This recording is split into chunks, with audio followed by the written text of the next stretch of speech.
Electric cars and plug-in hybrids are all the rage at the moment. But the Toyota Prius, the grandfather of them all, has been out on the road for around 20 years now. The Japanese car maker has regularly updated the technology, of course. The current model being sold in showrooms is the vehicle's fourth generation. Car tester Ines Petri explains that the latest Prius comes in a full hybrid or plug-in version. The latter is more for people who can run a cable to the car at home. In the full hybrid, on the other hand, batteries are charged by the gasoline engine out on the road or by recovering energy during braking and engine braking, she says.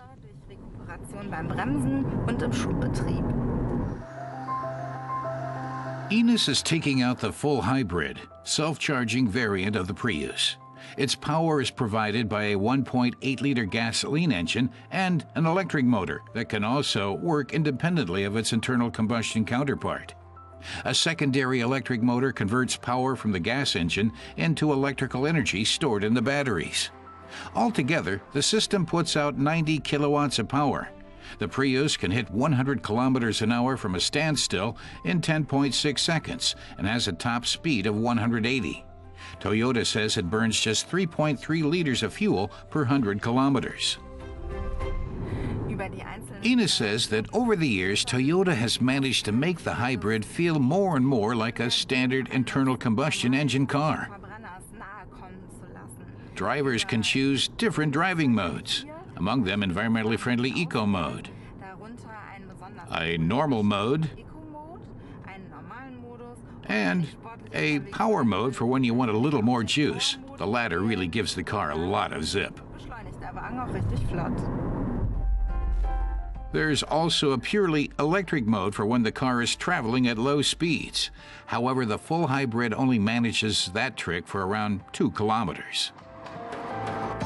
And that's the decisive difference between it and the plug-in version. The plug-in has larger batteries that give it a range in electric mode of about 50 kilometers. This variant is also 11 centimeters longer, but because the technology takes up more space, Prius plug-ins have 140 liters less volume in the trunk. A two-part hatch has also been a character trait in the model for the last 2 generations. The interior is a study in contrasts and anything but boring.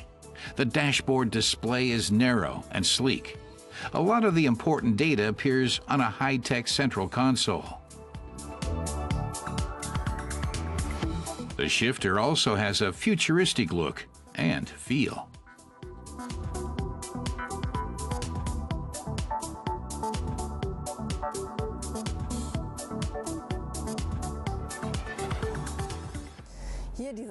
All these polished surfaces contribute to the car's modern look, says Ines, but they can also start to look dusty pretty quickly. That's why she would recommend always carrying a feather duster on board. Just a swipe and everything gleams again.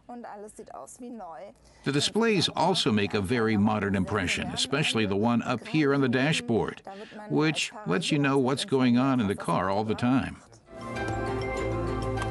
Another modern touch, an induction plate for charging your smartphone without having to plug it in. The most antiquated feature is the parking brake in the footwell. Ines says electric and plug-in hybrid cars are really taking off. But for her, a full hybrid vehicle like this one still has a place, even though its range is much more restricted than a plug-in. That's because not everyone has access to charging cables at home, or just doesn't want the bother with cables all the time. In general, she thinks a key moment for the sector will come when the batteries can be charged through induction, and you can dispense with cables altogether.